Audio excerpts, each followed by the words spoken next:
Bismillahirrahmanirrahim. Assalamualaikum warahmatullahi wabarakatuh. Innal hamdalillah nahmaduhu wa nasta'inuhu wa nastaghfiruh wa natubu ilayhi wa na'udzu billahi min shururi anfusina wa sayyiati a'malina. Man yahdihillahu fala mudilla lahu wa man yudlil fala hadiya lahu. أشهد أن لا إله إلا الله وحده لا شريك له وأشهد أن محمدا عبده ورسوله الذي لا نبي بعده. أما بعد، قال الله تعالى في كتابه الكريم: أعوذ بالله من الشيطان الرجيم. يا أيها الذين آمنوا اتقوا الله حق تقاته ولا تموتن إلا وأنتم مسلمون. يا أيها الناس اتقوا ربكم الذي خلقكم من نفس واحدة وخلق منها زوجها وبث منهما رجالا كثيرا ونساء واتقوا الله الذي تساءلون به والأرحام إن الله كان عليكم رقيبا. يا أيها الذين آمنوا اتقوا الله وقولوا قولا سديدا يصلح لكم أعمالكم ويغفر لكم ذنوبكم ومن يطع الله ورسوله فقد فاز فوزا عظيما. وقال الله تعالى: إن للمتقين مفازا والعاقبة للتقوى والعاقبة للمتقين. الآية. وقال رسول الله صلى الله عليه وسلم: فإن أصدق الكلام كلام الله وخير الهدي هدي محمد صلى الله عليه وسلم وشر الأمور محدثاتها فإن كل محدثة بدعة وكل بدعة ضلالة وكل ضلالة في النار. فعليكم بسنتي وسنة الخلفاء الراشدين المهديين تمسكوا بها وعضوا عليها بالنواجذ. معاشر المسلمين رحمكم الله، الحمد لله والشكر لله ونعمة الله ولا حول ولا قوة إلا بالله. Kita bersyukur kepada Allah Subhanahu wa taala atas nikmat iman. Kita bersyukur kepada Allah Subhanahu wa taala atas nikmat Islam, nikmat sehat, nikmat waktu, nikmat umur yang Allah Subhanahu wa taala berikan. Kita bersyukur kepada Allah Subhanahu wa taala atas nikmat rezeki yang Allah berikan kepada kita sampai hari ini, dan kita bersyukur kepada Allah Subhanahu wa taala atas semua hal, ala kulli hal, semuanya. Kita bersyukur kepada Allah Subhanahu wa taala karena sesungguhnya tanpa rahmatnya, tanpa hidayahnya, tanpa inayahnya, tanpa taufiknya, maka kita tidak bisa berada di sini. Inilah yang harus difahami oleh setiap muslim dalam seluruh kehidupan. Ma'asyiral muslimin hadirin majlis yang dimuliakan oleh Allah Subhanahu wa taala, dalam kesempatan pagi hari yang mulia, yang baik, yang indah ini, saya ingin membacakan satu akhlak-akhlak para ulama terdahulu yang ini luar biasa pengaruhnya dalam jiwa kita. Kalau sering kita dengarkan, kalau sering kita baca dan kita mengerti, manfaatnya sangat besar dalam seluruh kehidupan yang akan kita lalui. Banyak hal yang bisa kita ambil manfaat, banyak hal yang bisa kita petik di dalamnya. Ma'asyiral muslimin rahimakumullah, akhlak yaumiyah, harian salafus salih, para ulama terdahulu. Yang pertama, akhlak mereka akan khasyah mereka kepada Allah Subhanahu wa taala. Khasyah itu takut. Ibnu Mas'ud berkata, sesungguhnya kalian berada dalam lingkaran perjalanan malam dan siang, dalam batas balasan umur yang selalu berkurang, amalan yang harus dijaga, dan kematian yang datang dengan tiba-tiba. Barang siapa yang menanam kebaikan, maka ia akan mendapatkan panenan yang menggembirakan. Sedang barang siapa yang menanam kejelekan, ia akan mendapatkan hasil yang menyesalkan. Setiap orang yang menanam, maka ia akan mendapatkan hasil seperti apa yang ia tanam. Barang siapa yang lambat amalnya, tidak akan mendapat hasil dengan cepat. Dia tidak akan mendapat keutamaan jika ia tetap bermalas-malasan. Maka barang siapa yang datangkan mengamalkan kebaikan, niscaya Allah akan memberikan kebaikan pula. Dan barang siapa yang menjaga dirinya dari kejelekan, maka Allah akan menjaganya pula. Orang-orang yang bertakwa adalah orang yang bahagia. Para fuqaha adalah para pemimpin, sedang majlis-majlis mereka adalah tambahan ilmu ataupun kebaikan. Ini dalam kitab Syiarul A'lam An-Nubala yang ditulis oleh Imam Al-Zahabi. Luar biasa sekali kalau kita mendengarkan kemudian kita mengerti, kita faham apa yang dimaksud oleh perkataan Ibnu Mas'ud tadi. Ada tentang umur, ada tentang kesehatan, ada tentang waktu. Memanfaatkannya dengan baik, tidak bermalas-malasan, tidak kemudian seenaknya,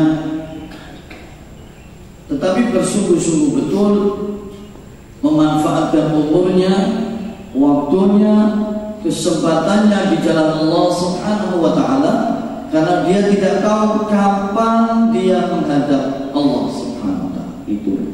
Itu hal yang sangat penting dalam seluruh sisi kehidupan kita. Waktu berperan sangat besar. Al-umru wal ibadah, umur kita ini adalah ibadah kepada Allah Subhanahu wa Ta'ala, bukan time is money, bukan. Seluruh hidup kita ini mulai dari pagi sampai pagi adalah beribadah kepada Allah Subhanahu wa Ta'ala. Wa ma khalaqtul jinna wal insa illa liya'budun. Tidak aku ciptakan jin dan manusia kecuali untuk beribadah. Lita'abud menyembah, taat patuh kepada Allah Subhanahu wa Ta'ala yang merupakan pemilik semuanya, yang memberikan semuanya. Tanpa Rabbul Alamin tidak ada kita. Tanpa Allah Subhanahu wa Ta'ala ya tidak ada nilainya. Semua adalah pemberian Allah Subhanahu wa Ta'ala. Tidak boleh bermalas-malasan, tidak boleh membuang-buang waktunya, tidak boleh membuang-buang umurnya dengan perbuatan-perbuatan yang sia-sia. Tidak boleh berada pada tempat-tempat yang mendatangkan maksiat, mudarat di dalamnya. Itu adalah orang-orang yang mengerti tentang hakikat umur dan waktu yang Allah Subhanahu wa Ta'ala berikan. Karena masalah ini kita akan ditanya. Masalah seluruh nikmat itu akan ditanya oleh Allah Ta'ala. Kita lihat dalam surat Ar-Rahman.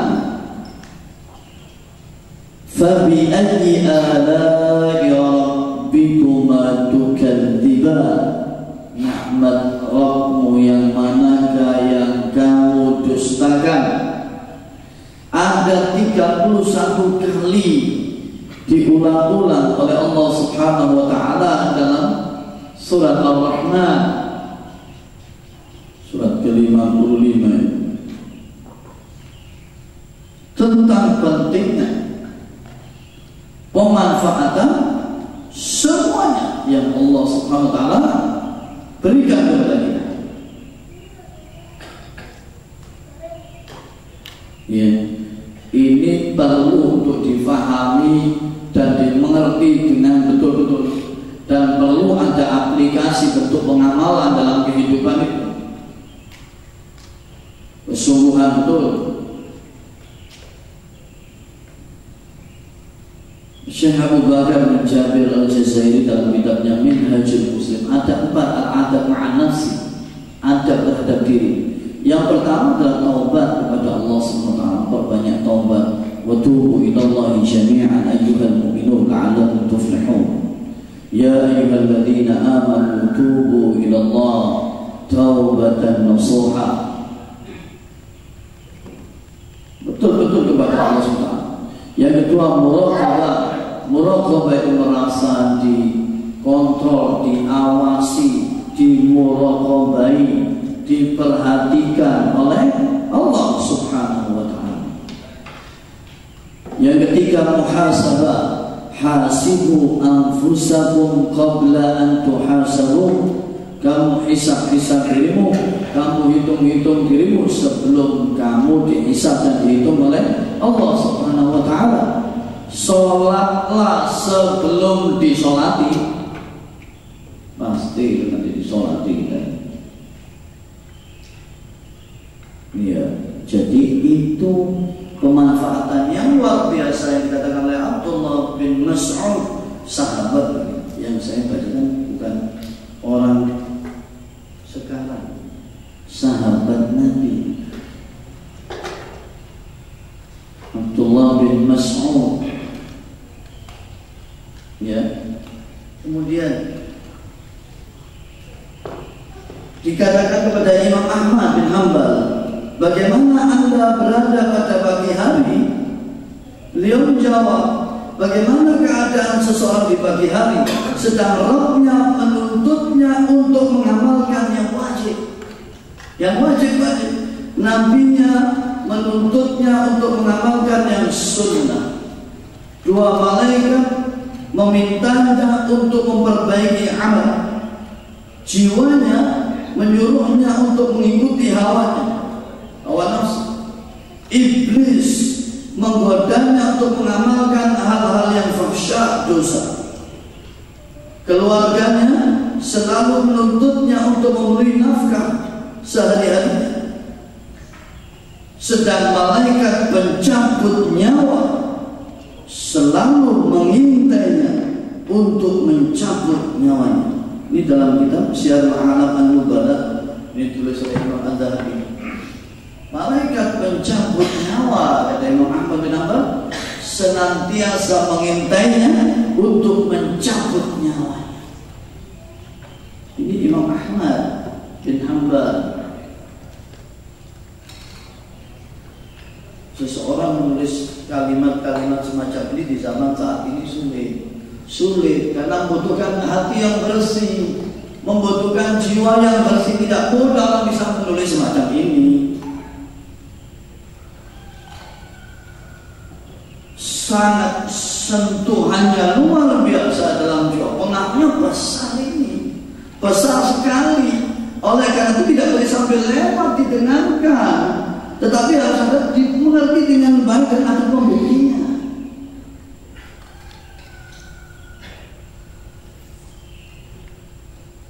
Luar biasa kalau kita lihat di sini bagaimana para salafus saleh, ulama terdahulu mendidik dirinya, mengajari dirinya, mempersiapkan dirinya. Ini bisa kita ambil mereka luar biasa. Fahamnya mereka kepada diri, sikapnya yang luar biasa, kehati-hatiannya, waroknya, tawaduknya, ikhlasnya, semua ada di sini. Semua mencerminkan itu semua.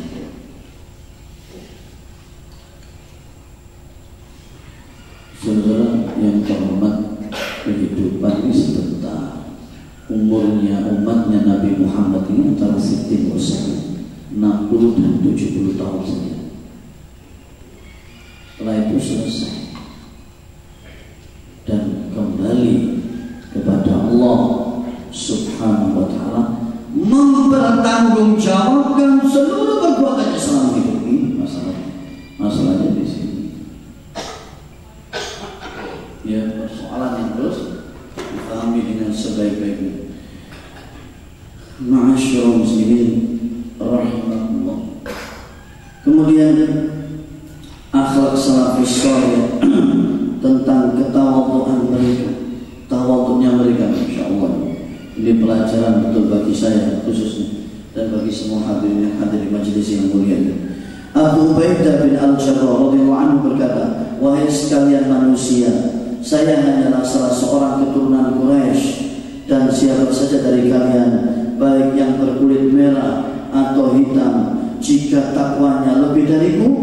maka ia lebih utama dari dalam kitab Syiarul A'lam An-Nubala. Jadi ditentukan oleh ketakwaan kepada Allah Subhanahu wa taala. Inna akramakum 'indallahi atqakum. Aja masing-masing. Tidak ada perbedaan hidup begini dan begini, tidak ada itu. Yang takwa, yang mukmin, yang betul hakalah.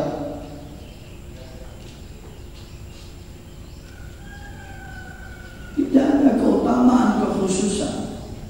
Ini yang mengatakan Abu Ubaidah Al-Jarrah. Abu Ubaidah Al-Jarrah ini pernah menggantikan panglima perang Khalid bin Walid atas perintah Khalifah Umar bin Khattab.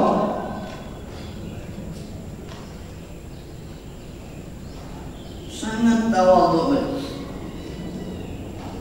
luar biasa akhlaknya, mengerti tentang posisi dirinya, mengerti bahwa posisi dirinya itu hamba tidak pantas untuk berbuat yang macam-macam. Itu sangat paham para sahabat, sehingga selalu menempatkan pada posisi yang pas, persis. Beda dengan orang sekarang, ilmunya baru sedikit sudah tempatnya berbeda. Beda. Mereka pas, enak. Ini baru dapat sedikit, lupa dia. Itu banyak dalam kehidupan saat ini. Luar biasa tawadhu'nya mereka. Ya. Kemudian diriwayatkan ada seseorang datang ke Ibnu Umar, anaknya Umar bin Khattab. Seraya berkata, wahai sebaik-baik manusia atau anak dari sebaik-baik manusia.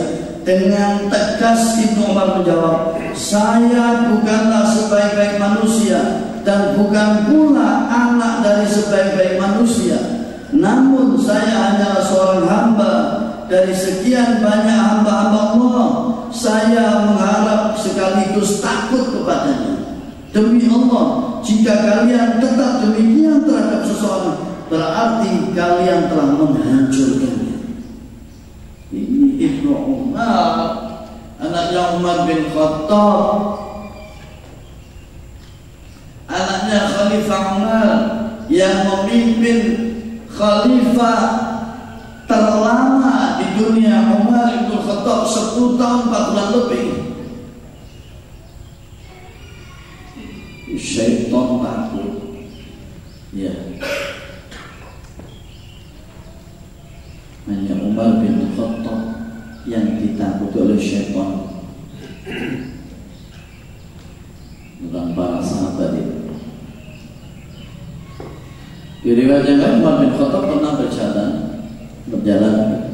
Biasa Khalifah Umar itu inspeksi, mengontrol rakyatnya biasa. Jadi kalau ada pemimpin turun ke bawah, kita 15 abad yang lalu sudah. Para salafus saleh sudah melakukan itu. Rasulullah SAW imamul anbiya, imamnya para nabi, adalah pemimpin yang sangat istimewa dalam seluruh hidupnya, Pemimpin rumah tangganya yang hebat, pemimpin masyarakatnya yang hebat, panglima perang yang luar biasa. Nabi SAW semuanya ada pada diri Rasulullah SAW. Akhlaknya Al-Quran, kana khuluquhul Quran, semuanya ada. Nabi kalau berjalan bertemu dengan anak-anak kecil, beliau mengucapkan salam. Nah itu anak-anak, kalau Rasulullah mesti salam. Nah itu ada sudah kali ini. Anak-anak itu supaya terbiasa dengan salam, ya kita kasih salam mereka. Assalamualaikum kaifa hal. Lah itu dengan begitu dia akan terbiasa. Afsus salam bainakum. Sehingga dia menjadi lembut, yang menjadi berakhlak dengan baik. Anak-anak yang fitrah, bersih, mukanya ini itu menjadi terawat dengan baik. Ini Ibnu Umar tidak mau dikatakan, kalimatnya luar biasa, dikatakan wahai sebaik-baik manusia atau anak dari sebaik-baik manusia. Dijawab tegas, saya bukanlah sebaik-baik manusia. Ini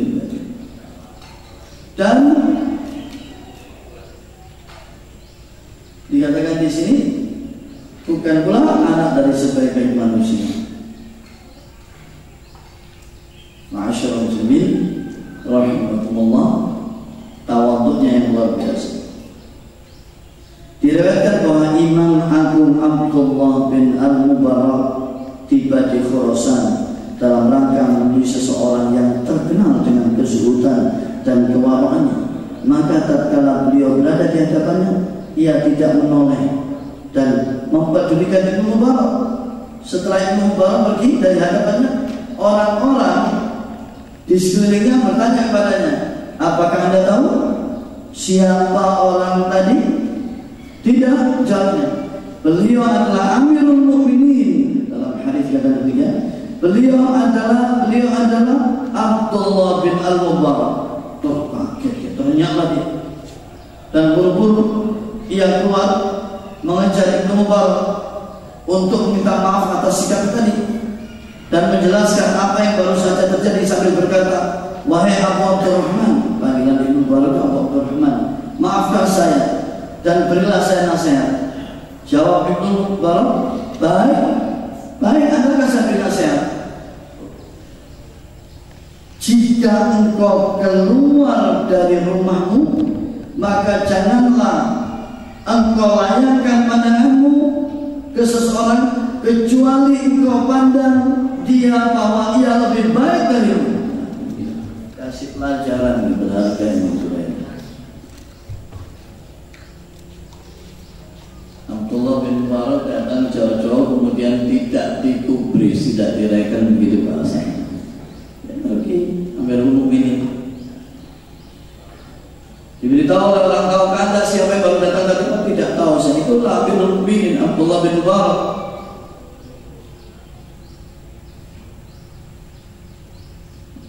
Kaget, wah ini sikap yang salah.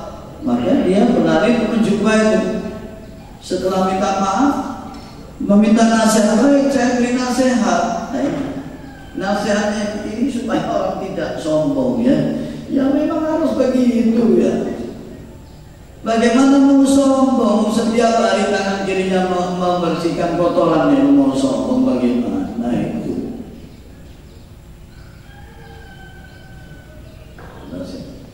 Di manusia ini memang disebutkan Allah Ta'ala, innahu kana zaluman jahula. Zalum dan jahil. Zalim dan bodoh. Seseorang itu harus merasa dirinya kurang dan harus terus belajar dan harus merasa dirinya belum apa-apa. Di situ bagus, di situ ada sikap tawadhu sehingga mendorong dirinya untuk senantiasa berbuat, beramal kebajikan dan introspeksi koreksi pada diri. Saudara-saudara terhormat, mengoreksi orang lain itu mudah, tapi mengoreksi diri sendiri kan sulit. Ya, ini yang penting untuk difahami dengan sebaik-baiknya. Ma'asyiral muslimin rahimakumullah, itu akhlak dalam masalah tidak boleh tawadhu, ya harus tawadhu, tidak boleh sombong, harus tawadhu.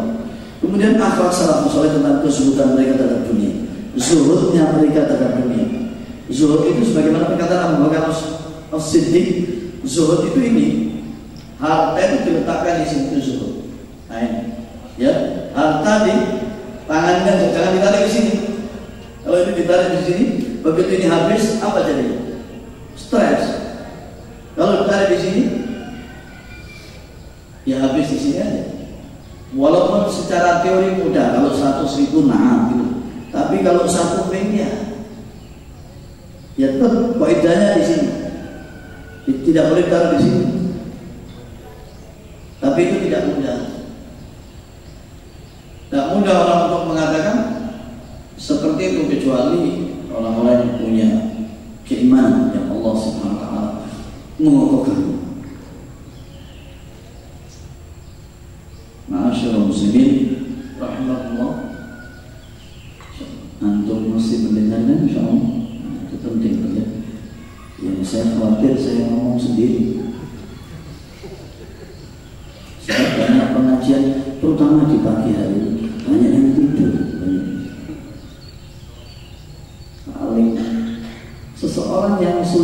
tidur, yang sulit Anda bawa ke majelis taklim mesti tidur di sini. Ya. Tatkala Amirul Mukminin Umar bin Khattab berkunjung ke kota Syam, Biladus Syam, ya, Syam itu daerah Suriah, Palestina, Lebanon, satunya lagi Yordan. Ini bumi Syam yang dikatakan oleh Rasulullah SAW, Tuba lisyam, Tuba lisyam, Tuba lisyam. Idza fasada ahlu Syam fala khaira fikum. Di sana manusia yang baik dari seluruh dunia ini nanti akan dikumpulkan di bumi Syam. Hari ini manusia ini. Sementara manusia yang buruk dari bumi Syam itu akan dikeluarkan. Tuba lisyam, malaikat turun di Syam. Ya, menunjukkan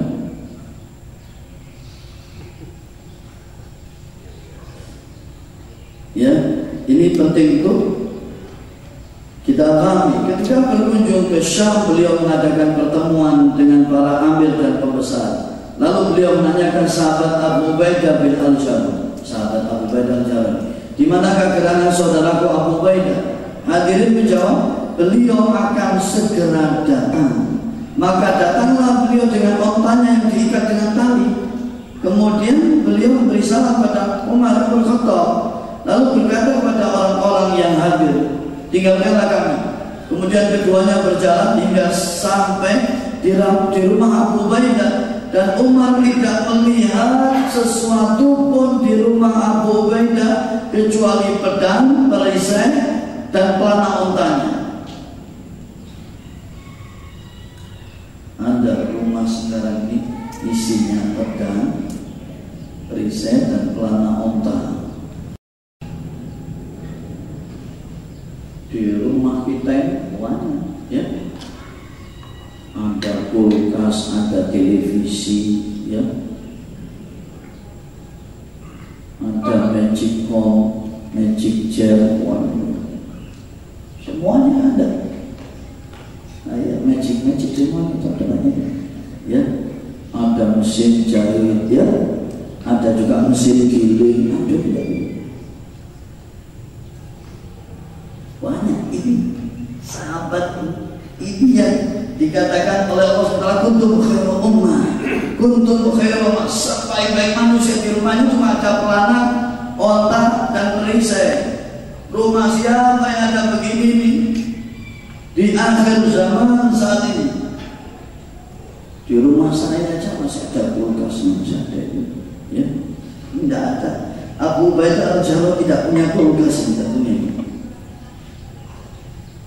Dan Umar tidak melihat suatu dari apapun kecuali pedang, perisai, dan pelana ontanya. Berkatalah Umar radhiyallahu anhu kepada Abu Ubaidah, sudah selayaknya lah Anda mengambil barang kebutuhan Anda dari Baitul Mal atau lainnya. Dijawab oleh Abu Ubaidah, wahai Amirul Mukminin, sesungguhnya ia hanya akan menyebabkan kesengsaraan bagi kita. Syarul alaman nubala. Ini sahabat. Sebenarnya fungsi harta itu kan bagaimana kita memfungsikan dengan baik. Innama amwalukum wa auladukum fitnah. Fitnah di situ ujian. Artinya harta anak istri itu bisa membawa kepada surga dan juga bisa membawa kepada neraka.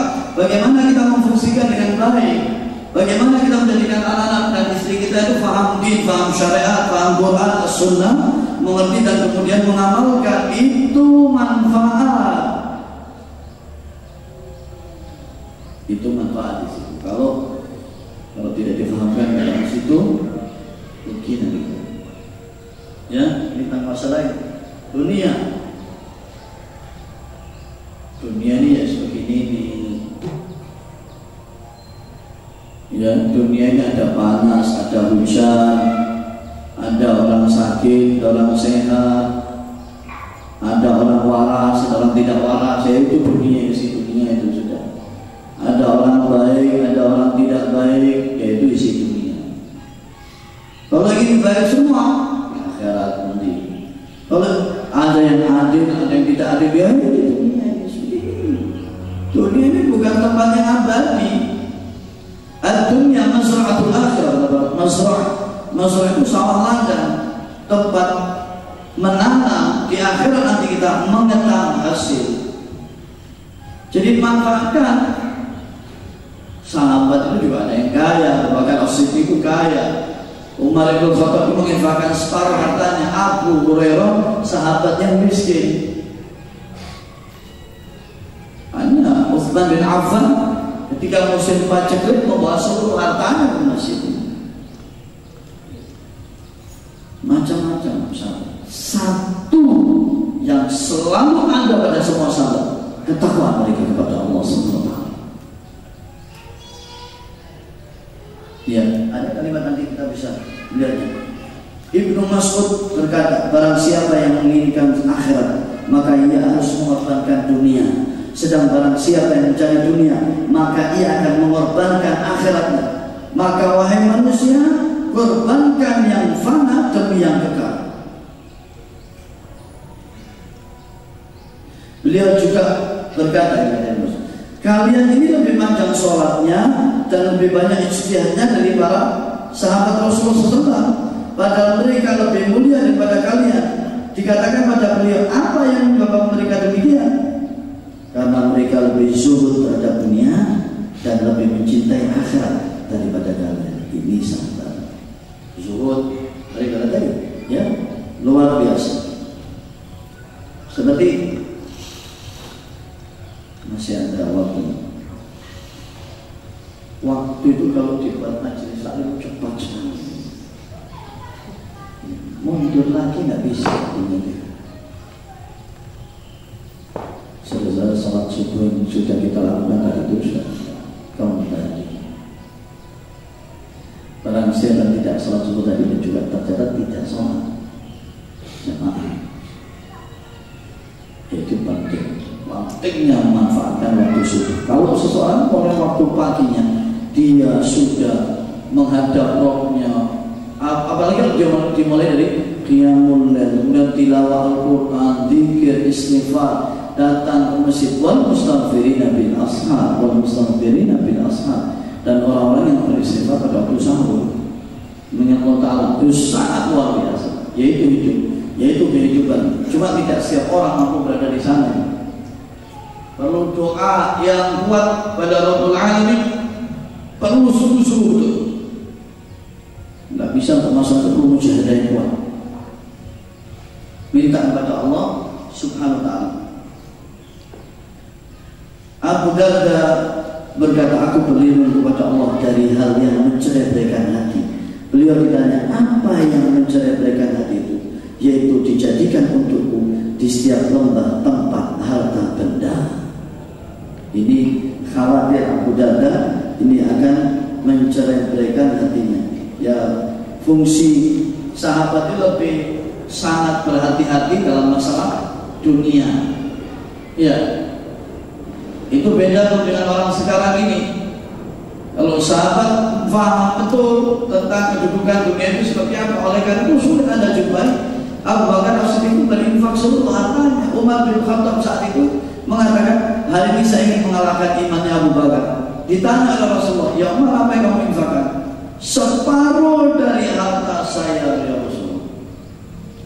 Begitu beralih Rasulullah, ya Abu Bakar Siddiq, apa yang anda infakkan? Seluruh harta saya, Rasulullah. Sejak saat itu Umar mengatakan sudah tidak bisa mengalahkan imannya Abu Bakar. Mulai ada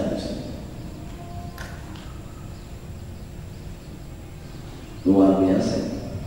Kalau para sahabat itu pertanyaannya itu pagi hari, ya, kaifa asbahta fulan? Asbahtu mu'minan haqqan. Jawabannya, bagaimana kamu keadaanmu di pagi hari ini?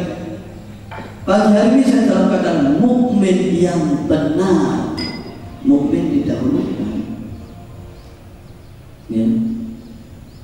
Orang sekarang kan pertanyaannya, gimana pagi hari ini? Sehat, alhamdulillah. Bagus di satu sisi. Bagaimana rezeki? Ya, alhamdulillah. Itu jawabnya agak berat gitu ya. Itu hanya saat ini. Sementara pada saat asbahtu mu'minan haqqan, mukmin yang benar bagaimana? Masih tidak? Masih. Bagus, saya mau menambah hal yang penting. Ya mestinya majelis taklim itu yang mesti 3 jam duduk.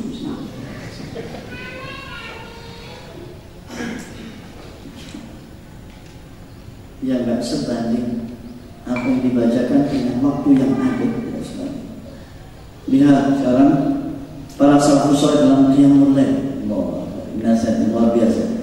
Adalah Syiddad bin Aus telah berada di atas dipannya hendak tidur, namun lama beliau tidak dapat tidur hingga berkata, ya Allah, sesungguhnya neraka telah menghilangkan tidurku ini. Kemudian bangunlah beliau dan sholat hingga subuh. Karena takutnya terhadap siksa api neraka.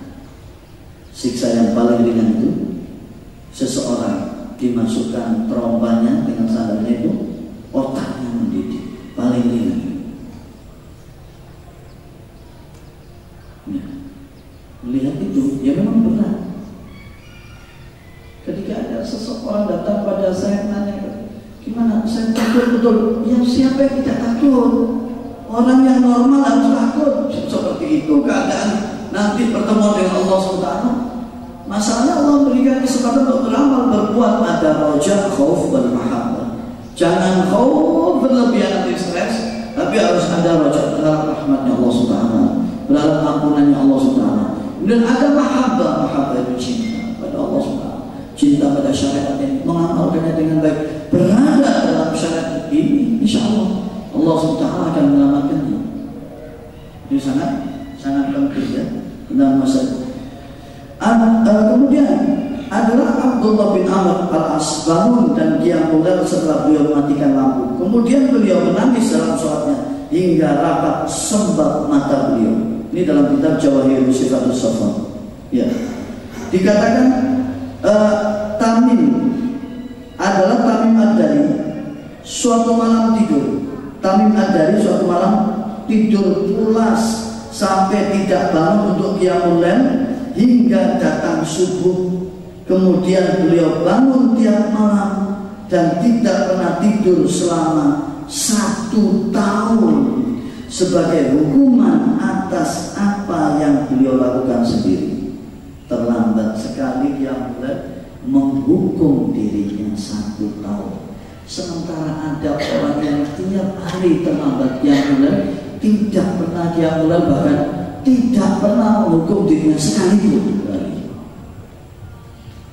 Ini perbedaan yang ada dengan salafus saleh. Ada ya. Kalau seperti ini kan luar biasa, contoh yang baik Pak. Kemudian dalam masalah waktu, bagaimana mereka dalam masalah waktu yang luar biasa itu.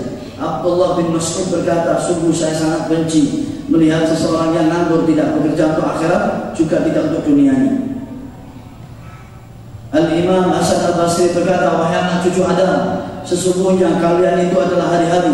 Jika 1 hari telah berlalu, maka berlaku pula sebagai dari diri. Dalam kitab Syiarul A'lam An-Nubala, beliau Imam Hasan Al-Basri juga berkata, janganlah kalian terperdaya dengan kesenangan sementara dunia yang sedikit. Janganlah kalian menunggu waktu, karena sesungguhnya ia akan cepat melibas umur. Maka bersegeralah kalian bekerja untuk kebaikan diri kalian, dan jangan kalian berkata pada suatu pekerjaan, besok saja saya kerjakan, karena sesungguhnya kalian tidak tahu kapan kalian akan berjumpa dengan Allah Subhanahu wa Ta'ala. Ya, kematian saudara teman luar biasa. Ketika kita memahami dengan sebelum tanya jawab, saya ingin bacakan tentang masalah akhlak qiyamul lail ini. Salah seorang sahabat Imam Ahmad bin Hanbal mengatakan, saya suatu ketika bermalam di rumah Imam Ahmad bin Hanbal. Beliau mengambil air dan menaruhnya, dan tatkala datang subuh dan ketika bangun beliau memandang ke air dengan posisinya tidak berubah dan berkata, subhanallah, Anda orang yang menginginkan banyak ilmu namun tidak mau qiyamul lail. menginginkan cerdas, menginginkan bagus itu di sholat malam. Maqam mahmudan qaulan tsaqila. Luar biasa akhlak-akhlak yang sedemikian luar biasa ya. Kalau kita bisa mengikutinya, masya Allah. Inilah kehidupan yang seharusnya kita pahami dengan sebaik-baiknya.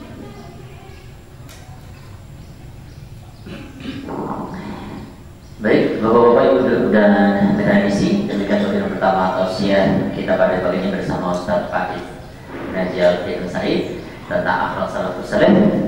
Kita akan lanjutkan dengan sesi tanya jawab, namun ada beberapa hal yang kita sampaikan sebagai resume atas apa yang beliau sampaikan. Pertama, bahwa al-umru al-ibadah, umur kita itu adalah ibadah, sehingga kita tidak boleh menyia-nyiakan waktu kita.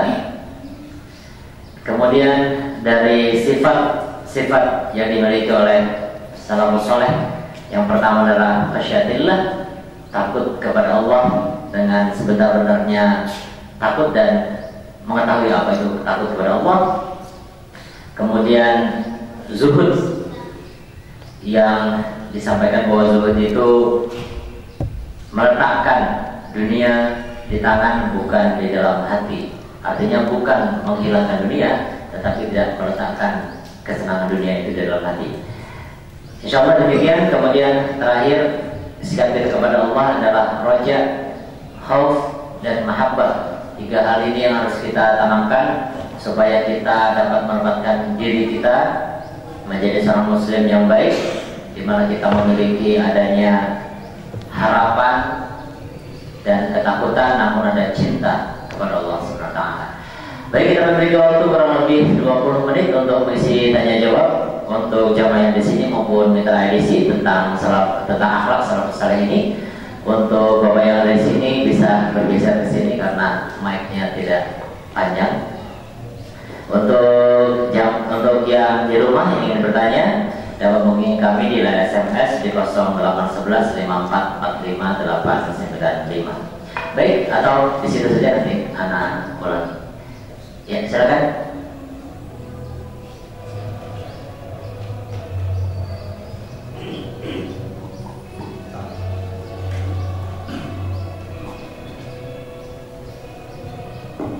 Assalamualaikum warahmatullahi wabarakatuh. Pak Ustadz, kita sepakat bahwa hidup di dalam akhir zaman ini kita akui sebagaimana hadis Rasulullah bahwa kita ini lebih cinta dunia dan tahu mati. Kalau dibanding dengan salafus saleh tadi kan jauh sekali.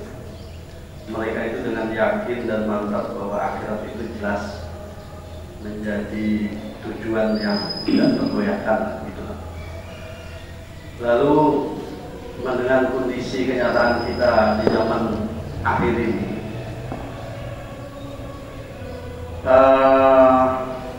ada jangan sampai salah paham tentang pemahaman dunia itu sendiri. Karena apa? Karena para sahabat juga ada orang kaya, ada orang miskin, dan banyak juga yang kaya. Berarti para sahabat juga mencari harta, berusaha. Nah, saya khawatir bahwa pemahaman dunia itu nanti dikaitkan dengan mencari harta gitu. Padahal dunia itu yang hakikat yang sebenarnya itu maknanya apa? Misalnya di nama hayatul dunia dan seterusnya, mungkin Ustaz bisa menjelaskan sehingga kita jelas yang dimaksud dunia itu ini. Bukan terus kita punya pemahaman akhirnya kita tidak mau lagi mencari kehidupan dunia ini. Saya kira begitu. Yang menurut konsep yang sebenarnya bagaimana? Terima kasih. Assalamualaikum warahmatullahi wabarakatuh. Iya, pertanyaan yang bagus. Seorang muslim tidak boleh mengabaikan urusan dunianya, toh dia hidup di dunia. Jelas hidup kita ini di dunia ini untuk menuju akhirat. Maka para ulama sudah menjelaskan dunia mazra'atul akhirah. Dunia ini sawah ladang, tempat untuk menanam. Akhirat adalah untuk mengetam, menuai hasil. Di dunia ini harus berusaha, harus maksimal. Kalau saya akan berusaha kaya seperti Abu Bakar As-Siddiq, sehingga bisa berinfak seluruh hartanya, begitu. Nah kalau semuanya kere, larat semuanya gimana itu? Harus ada orang-orang yang kaya, yang dermawan, yang bagus, yang perhatian, yang menyantuni. Ini kehidupan terbaik. Beramal itu yang terbaik bi amwalikum wa anfusikum.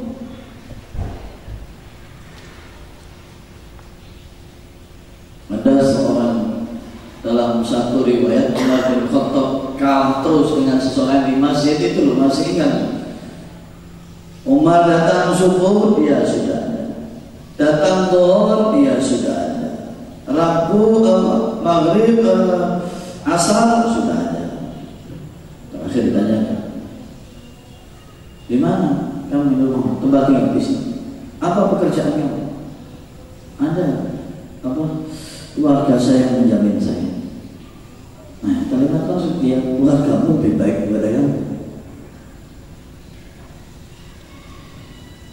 Seseorang yang paling izah hidup dengan hartanya sendiri, mencari nafkah sendiri, menghidupi sendiri, mulia, izah, tidak minta-minta. Harus izah, harus ini kaum muslim, harus cerdas, pintar, fokus, disiplin, kerja keras untuk semua untuk akhirat. Begitu hidup. Oleh karena itu pengertian Rabbana atina fid dunya hasanah fil akhirati hasanah itu gimana? Ada yang mengatakan 50-50, 50-50, 70-30, 70 untuk akhirat, 30 untuk dunia, 80 untuk akhirat, 20 untuk dunia. Tidak. Yang benar 100% dunia itu untuk akhirat. Selesai. Apa yang kita miliki ini harus mendorong kita untuk menjadi hamba yang bertakwa. Harta kita, anak kita, istri kita. Disebutkan di situ ujian, innama amwalukum wa auladukum fitnah. Ujian itu bagaimana kita mengelola ujian itu.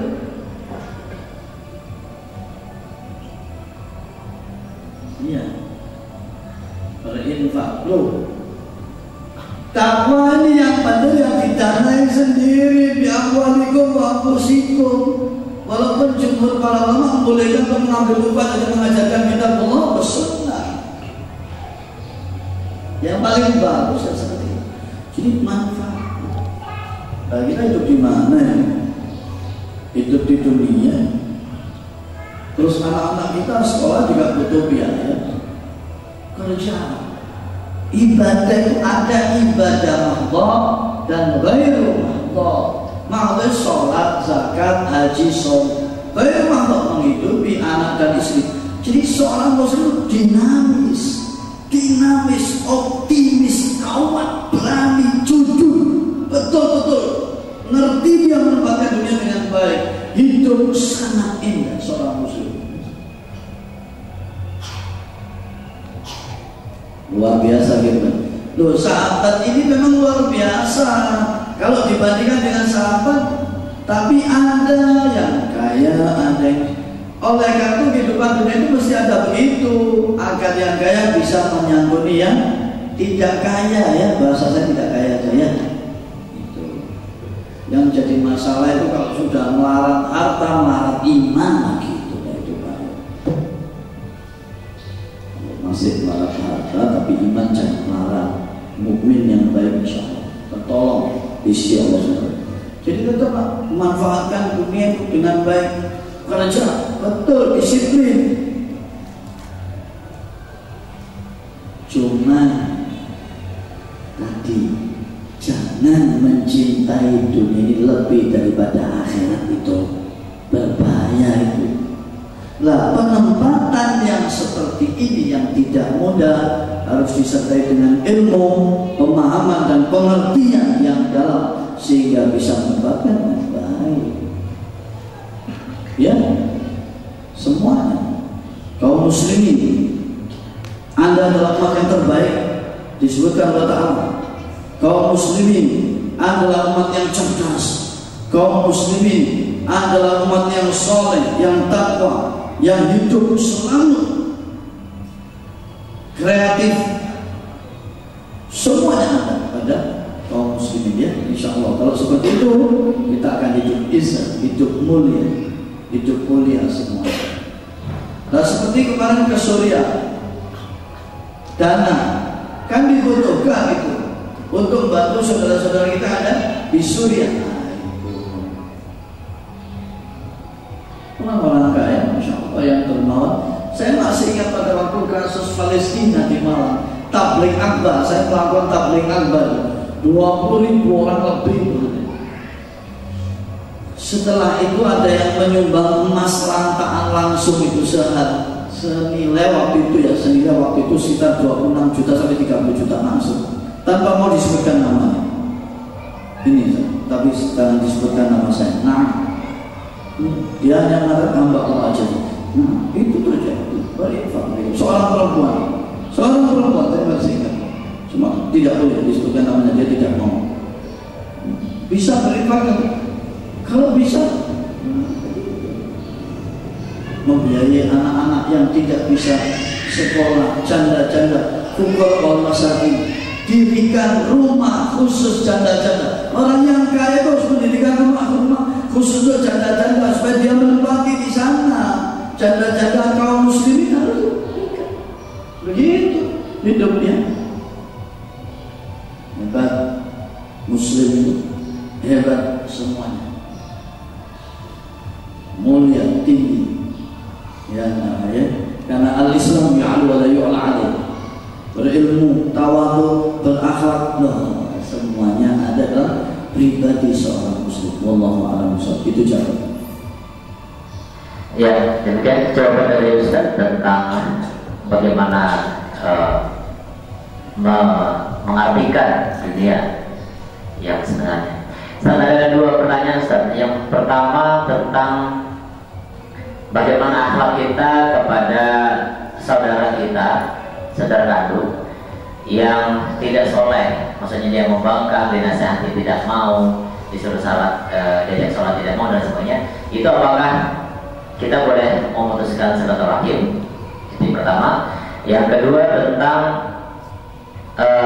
tadi kan saya menyatakan bahwa Ibnu Mas'ud menyatakan bahwa orang yang mencari akhirat akan mengorbankan dunia, kemudian yang mau dunia akan mengorbankan akhirat. Kemudian di kesimpulannya adalah dinyatakan bahwa maka korbankanlah yang fana demi yang kekal. Itu aplikasi hariannya atau pelaksanaannya bagaimana? Iya, sebetulnya tadi terjawab ya, terjawab bahwa aplikasi bahwa memang yang fana itu ada harus dikorbankan, nggak tahu yang fana demi yang kekal kan begitu. Yang kekal abadi itu kan akhirat, akhirat itu kekal abadi. Perkataan itu masuk itu sejalan dengan Quran dan Sunnah. Saya bisa mengerti maksudnya beliau adalah bahwa harta itu memang harus yang dunia dikorbankan karena itu fana, karena itu tidak abadi, tidak kekal, untuk bekal kita menuju akhirat yang kekal. Nah itu penempatannya. Bukan berarti kemudian tidak mencari dunia, tidak. Seorang muslim tetap. Saya baru kali ini datang ke Balikpapan, saya senang lihat keadaan bersih, kemudian ya begitu muslim, kopros gimana itu nanti bersih, betul, ya memelihara lehernya semua harus bersih. Dan pakai siwak ya, kalau pakai siwak dipotong, jangan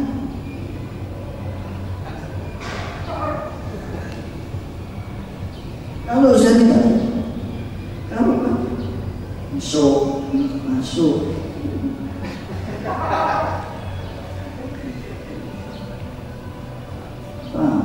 habis beli lagi.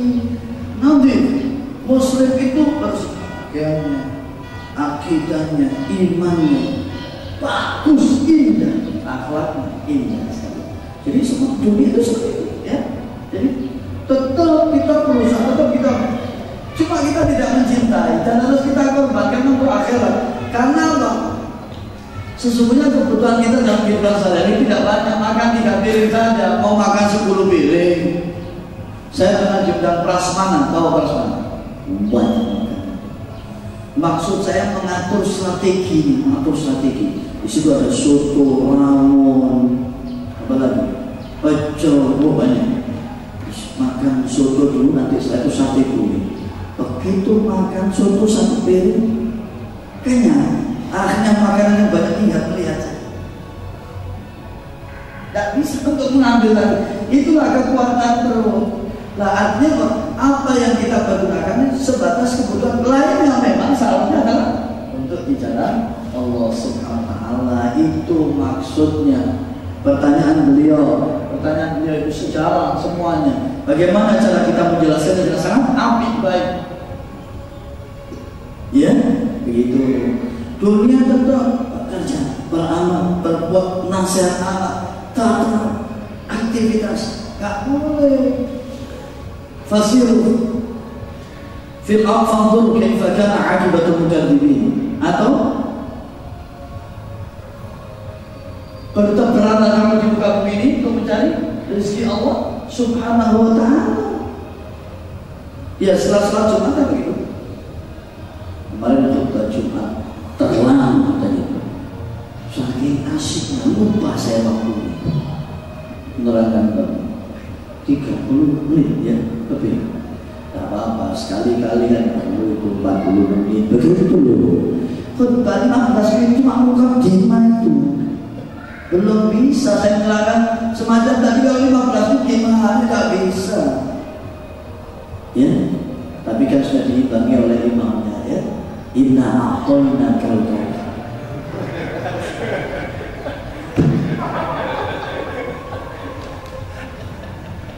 Luar biasa kerja sama yang baik. Ya, pertanyaan kedua ya tadi.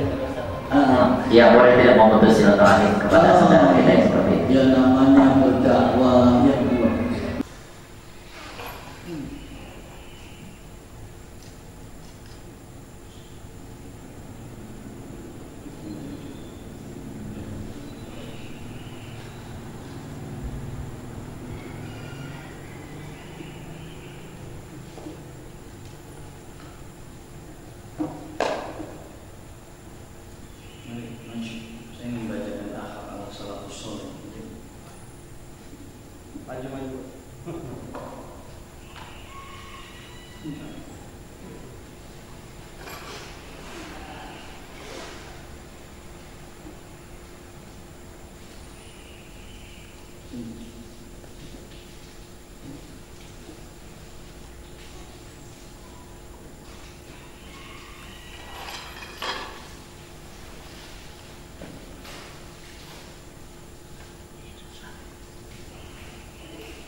Bismillahirrahmanirrahim. Assalamualaikum warahmatullahi wabarakatuh. Alhamdulillah, nahmaduhu wa nasta'inuhu wa nastaghfiruhu wa natubu ilayh wa na'udzu billahi min shururi anfusina wa sayyiati a'malina. Man yahdihillahu fala mudilla lahu wa man yudlil fala hadiya lahu. Asyhadu an la ilaha illallah wahdahu la syarika lahu وأشهد أن محمدا عبده ورسوله الذي لا نبي بعده. أما بعد، قال الله تعالى في كتابه الكريم: أعوذ بالله من الشيطان الرجيم. يا أيها الذين آمنوا اتقوا الله حق تقاته ولا تموتن إلا وأنتم مسلمون. وقال رسول الله صلى الله عليه وسلم: اتق الله حيثما كنت وأتبع السيئة الحسنة تمحها وخالق الناس بخلق حسن. Alhamdulillah, syukurlah nikmatillah wala haula wala quwwata illa billah. Ma'asyiral muslimin rahimakumullah. Dalam kesempatan singkat yang mulia ini, saya ingin membacakan akhlak yaumiyah. Akhlak yaumiyah itu akhlak harian para ulama salaf terdahulu. Antum lihat di sini. Para ulama salaf terdahulu dalam masalah khasyah itu takut mereka kepada Allah SWT. Ibnu Mas'ud berkata, sesungguhnya kalian berada dalam lingkaran perjalanan malam dan siang, dalam batasan umur yang selalu berkurang, amalan yang harus dijaga, dan kematian yang datang dengan tiba-tiba. Barang siapa yang menanam kebaikan, maka ia akan mendapatkan panenan yang menggembirakan. Sedang barang siapa yang menanam kejelekan, ia akan mendapatkan hasil yang menyesalkan. Setiap orang yang menanam, maka ia akan mendapatkan hasil seperti apa yang ia tanam. Barang siapa yang lambat amalnya, tidak akan mendapat hasil dengan cepat. Dia tidak akan mendapat keutamaan jika ia tetap bermalas-malasan. Maka barang siapa yang mendatangkan mengamalkan kebaikan, niscaya Allah akan memberikan kebaikan pula. Dan barang siapa menjaga dirinya dari kejelekan, maka Allah akan menjaganya pula. Orang-orang yang bertakwa adalah orang-orang yang bahagia. Para fuqaha adalah para pemimpin, sedang majelis-majelis mereka adalah tambahan ataupun ilmu kebajikan, kebaikan. Di dalam kitab Syiarul A'lam An-Nubala yang ditulis oleh Imam Ad-Dhahabi. Ini pentingnya masalah. Ini tidak main-main, cara untuk mendapatkan, karena ini akhlak-akhlak asal para ulama terdahulu yang luar biasa. Ini dampaknya sangat luar biasa sekali. Ketika kita mau meresapi, ya, kita mau melihat di sini kalimat bahwa perjalanan kita dalam lingkaran malam dan siang dalam batas umur yang selalu berkurang umur kita, berkurang dan menjelang ajal kematian. Apa yang sudah kita persiapkan? Itu kata Abdullah bin Mas'ud, Ibnu Mas'ud, tentang masalah umur, waktu dan kesempatan yang Allah berikan pada kita, dan itu tidak banyak, ya, tidak banyak. Hati-hati. Kemudian dikatakan kepada Imam Ahmad bin Hanbal, bagaimana Anda berada pada pagi hari? Beliau menjawab, bagaimana keadaan seseorang di pagi hari sedang Rabbnya menuntutnya untuk mengamalkan yang wajib, Nabinya menuntutnya untuk mengamalkan yang sunnah, dua malaikat memintanya untuk memperbaiki amal, jiwanya menyuruhnya untuk mengikuti hawa nafsu, iblis menggodanya untuk mengamalkan hal-hal yang fahsya, dosa, keluarganya selalu menuntutnya untuk memenuhi nafkah sehari-harinya. Dan kata beliau terakhir, malaikat pencabut nyawa selalu mengintainya untuk mencabut nyawa. Ini Imam Ahmad bin Hanbal. Tidak ada apa-apanya orang sekarang ini. Jadi Imam Ahmad bin Hanbal, Imam Ahlul Hadis yang seperti ini. Saya ketika membaca ini, luar biasa. Para ulama terdahulu sangat luar biasa dalam keseluruhan amal, tindakan, perbuatan, tutur kata, masalah waktu, masalah pemanfaatan, semuanya luar biasa. Dan ini sulit. Di mana untuk bisa mendapati sekualitas orang-orang yang semacam ini? Di mana? Sangat tinggi, luar biasa. Akhlak salafus saleh dalam masalah waktu, untuk lihat masalah waktu dikatakan di sini oleh Ibnu Mas'ud, ya, beliau menjelaskan, Abdullah bin Mas'ud berkata, sungguh saya sangat benci melihat seseorang yang nganggur, tidak bekerja untuk akhirat, juga tidak untuk dunianya. Dalam kitab Aina Nahnu min Akhlaqis Salaf, bekerja, berbuat, beramal, tidak ada selalu orang-orang pengangguran, tidak ada. Manfaat waktunya, umurnya, kesempatannya. Kita mulai pagi sudah dididik oleh Allah Ta'ala untuk sholat, manfaatkan waktu, umur, kesempatan, kesehatan yang tidak boleh disia-siakan.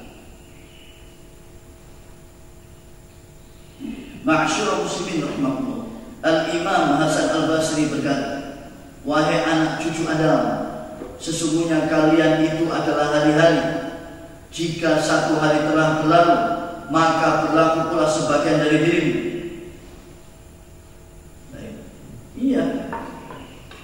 Iya, Hasan al-Basri, seorang ulama besar ini, yang mengatakan, wahai anak cucu Adam, sesungguhnya kalian itu adalah hari-hari, betul, hari-hari kita, hari-hari yang kita lalui ini hari-hari kita. Terus kata beliau,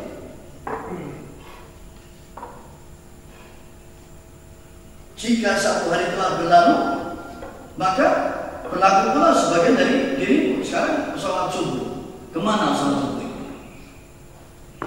Selesai, kembali kepada Allah Subhanahu wa Ta'ala waktu subuh, dan tidak akan pernah kembali abadan. Subuh besok itu sudah berbeda dengan subuh hari ini. Zuhur nanti itu sudah berbeda dengan zuhur kemarin. Asar nanti itu berbeda dengan asar besok. Itu seperti itu, tidak sama ini sampai kiamat. Terus menghadap Allah Ta'ala, ya apa ya? Main-main, berat, sangat berat. Hati-hati, ya. Saya ketika membaca ini Allah. Al-Imam Hasan al-Basri ini pernah ditanya, ya Imam Hasan al-Basri, yang datang ke pengajian Anda ini orang-orang kaya, miskin, semuanya hadir, bermobil atau orang-orang yang biasa, sederhana, tidak punya apa-apa, semuanya hadir di majelis Anda. Kenapa demikian Imam Hasan al-Basri? Dijawab dua hal oleh Imam Hasan al-Basri. Mereka butuh ilmu saya dan saya tidak mengusik hartanya. Itu dakwah. Itu dakwah. Dakwah itu seperti itu. Mereka butuh ilmu saya dan saya tidak terusik maupun mengusik hartanya. Harta yang dibawa ke kuburan. Nah, ada orang yang mati bawa mobil, pernah? Nah, ada. Kemudian kata Imam Hasan al-Basri, beliau juga berkata, janganlah kalian terperdaya dengan kesenangan sementara dunia yang sedikit. Janganlah kalian menunggu waktu, karena sesungguhnya ia akan cepat melibas umur. Maka bersegeralah kalian bekerja untuk kebaikan diri kalian. Dan jangan kalian berkata pada suatu pekerjaan, besok saja saya kerjakan. Karena sesungguhnya kalian tidak tahu kapan kalian akan berjumpa dengan Allah Subhanahu wa Ta'ala. Tak tahu. Hari ini masih duduk di sini, tapi bisa pulang pandai nggak tahu. Nggak tahu. Siapa yang tahu? Bisa menginjak sampai di posisi sana. Tidak jalan ya. Berjalan sebentar, kemudian tiba-tiba jatuh dan mati. Loh, masalah itu, masalah yang paling berat itu, luar biasa masalah itu beratnya.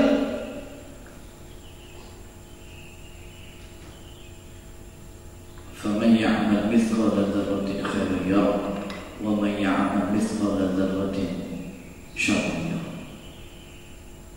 Karena itu nas Quran sudah bisa dibantah lagi. Ya, ayo mari saya lihat ke pemahaman kepada majelis ilmu ini masih perlu ditingkatkan luar biasa. Anda tahu ilmu akidah itu lebih penting daripada makan dan minum kita. Makan dan minum kita, istirahat itu jauh lebih penting memahami ilmu ini. Ya. Akhlak para ulama salaf terdahulu dalam penjagaan akan sholat. Lihat, penjagaan mereka akan sholat. Tatkala Khalifah Umar bin Khattab dalam sakaratul mautnya karena tikaman, dengan penuh air mata beliau berwasiat, Allah, jagalah Allah dalam sholat. Sungguh tidak ada kebahagiaan dalam Islam bagi yang meninggalkan sholat.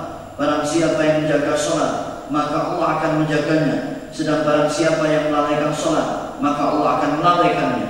Dalam kitab Ihfadzillah Yahfadzka yang ditulis oleh Dr. Aid Al-Qarni, bestseller kitab. Sholat, ya. Saya senang ketika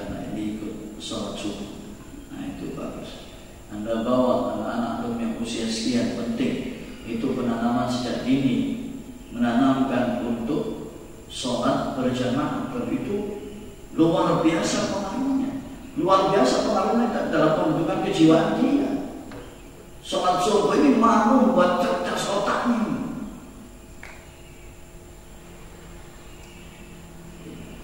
Sayang, Masjid Baitul Ma'mur di Bali itu sholat subuh yang saya imam juga kalau pas di sini. Itu setiap harinya 800 orang, kalau hari Ahad sampai 1000 lebih tiap hari.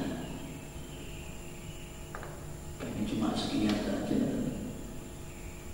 2 shaf tidak ada.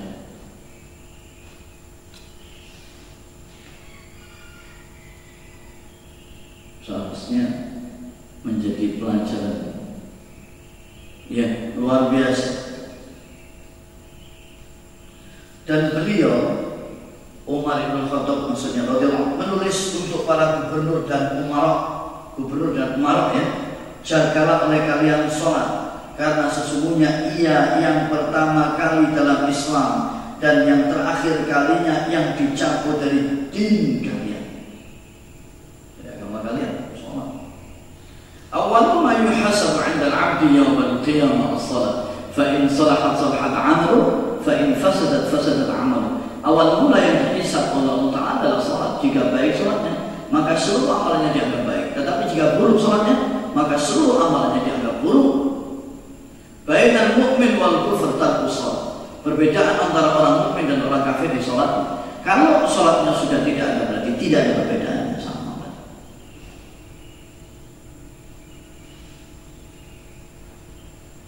Sholat. Man taraka salat al-'asr faqad habita 'amaluhu. Barang siapa meninggalkan salat asar, maka dia habis amalan. Ini kalau saya itu dari Firin cuma 15 menit. 2 kali saja. Kenapa kalau tausiah 15 menit? Tapi kalau urusan dunia Anda bisa berjam-jam, gimana? Terus dengan begitu minta masuk surga. Saya mau tanya surganya siapa itu? 15 menit. Tidak ada saya kuliah, isi kuliah surga itu paling lama sampai 1 jam.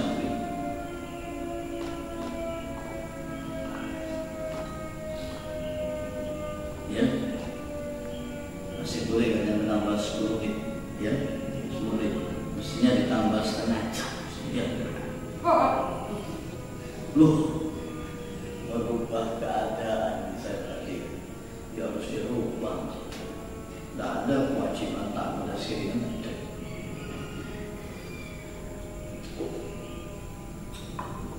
Ya, kesadarannya terhadap ilmu. Kita mau bicara soal jihad fi sabilillah, bi amwalikum wa anfusikum, dengan harta dan jiwa. Tapi duduk di majelis ilmu saja tidak mampu. Jihad macam apa itu? Ya. Ya ayyuhalladzina amanu hal adullukum ala tijaratin tunjikum min 'adzabin alim tu'minuna billah wa rasulih wa tujahiduna fi sabilillah bi amwalikum wa anfusikum dzalikum khairul lakum in kuntum ta'lamun. Jika kamu mengetahuinya, jika kamu paham, jika kamu mengerti. Kalau urusan makan, minum mengerti. Kalau urusan Quran,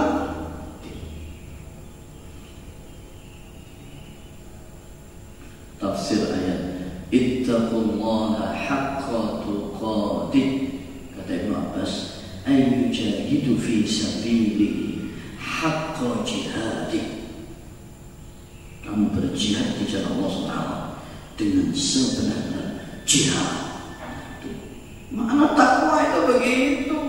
Takwa itu tidak menjalankan segala perintahnya, menjalankan semua mestinya itu. Takwa pakai qaf, jangan takwa. Itu takwa yang beda, ya. Kemudian yang ketiga di sini berkata Buraid ini salah seorang hamba sahaya bin Al-Musayyib, seorang tabi'i. Kata Buraid ini melihat majikannya ini Sa'id Al-Musayyib ini majikannya. Buraid ini melihat begini, tidak ada panggilan sholat ya berjamaah ya yang selalu Sa'id Al-Musayyib ini selalu hadir, tidak terlambat mulai takbiratul ihram selama 40 tahun. Sementara ada orang ketinggalan sholat berjamaah dalam waktu yang sama juga. Ini tidak tertinggal sholat berjamaah mulai takbiratul ihram selama 40 tahun. Berapa umur ini? Berapa sholat yang tertinggal? Berapa sholat yang khusyuk? Berapa sholat yang asal-asalan? Berapa sholat yang seenaknya, yang tidak tumanina? Berapa sholat yang menghasilkan jiwa? Inna sholata tanha 'anil fahsya'i wal munkar. Luar biasa dalam masalah sholat. Kemudian dalam masalah ilmu, akhlak salafus saleh dalam masalah ilmu. Berkata Ali bin Abi Thalib radhiyallahu anhu, manusia yang paling rendah nilainya adalah mereka yang paling sedikit ilmu.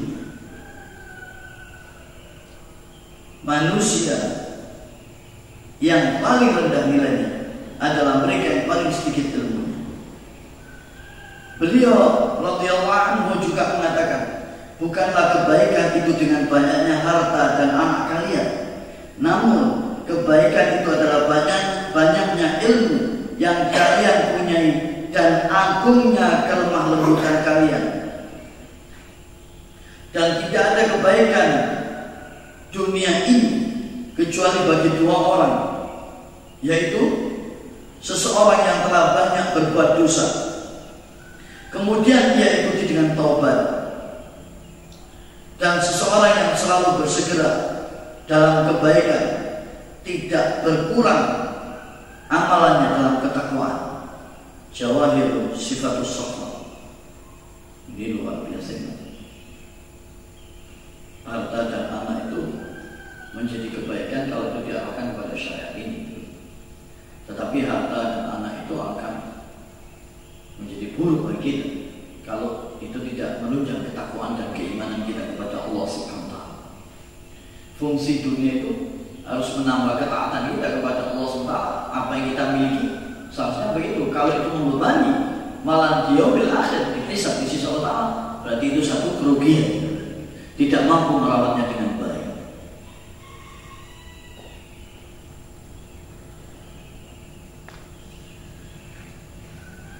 Abu Darda berkata, jadikan dirimu orang alim atau muta'alim.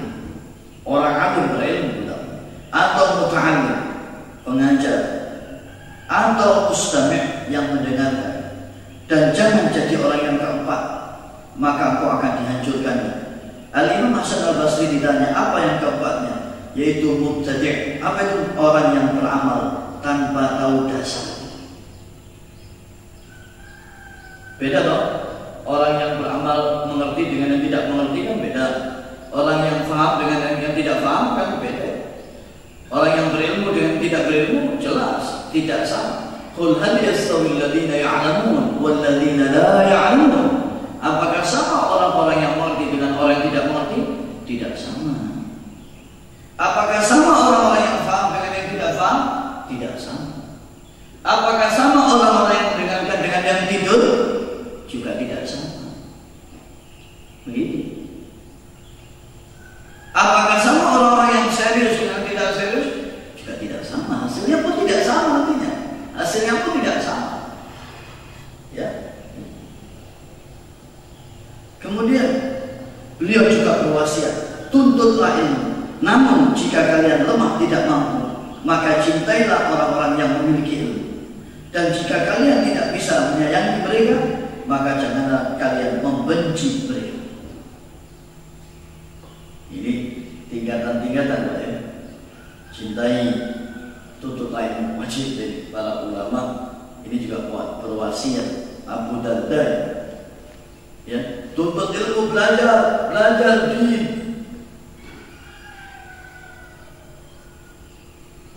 Manfaatnya besar. Orang yang mengerti ilmu ini manfaatnya luar biasa bagi dirinya maupun bagi orang lain. Juga diriwayatkan bahwa salah seorang salafus saleh berkata ini, seorang mukmin yang alim yang banyak ilmu lebih ditakuti iblis dan para tentaranya daripada 100.000 mukmin abid, yaitu yang ahli ibadah. Satu orang yang berilmu itu ditakuti oleh iblis daripada 100.000 mukmin abid. Satu orang yang berilmu.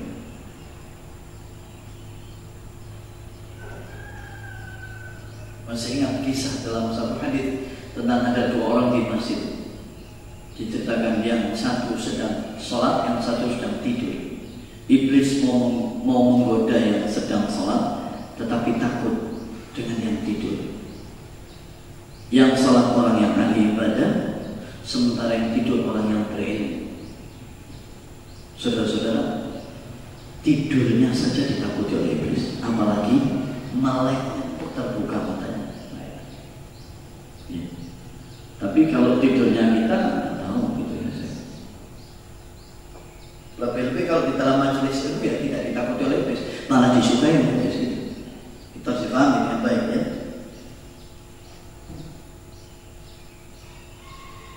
Jadi 101 orang berilmu itu ditakuti oleh iblis dan para tentaranya, ya, daripada 100.000 mukmin abid yang ahli ibadah saja. Kan beda orang yang berilmu mengerti dengan yang sekedar beribadah merupakan kewajiban saja. Pentingnya berilmu. Ya. Kenapa Anda datang tadi sholat subuh? Dan jelas hadisnya. Barang siapa yang tahu pahala sholat subuh berjamaah, niscaya dia akan mendatanginya sekalipun dengan merangkak. Merangkak itu kalau bahasa sana Jawa Timur merangkang, itu merangkak. Itu kakinya sudah tidak bisa berdiri. Ya. Jadi hati-hati, perlu menjaga kaki ini. Kalau kita bawa ke masjid kuat, tidak perlu pakai, tidak ada osteoporosis, ada kuat. Paling terakhir kita 60-70 dikubur, nanti sudah selesai. Batasannya di situ. Mau kemana lagi?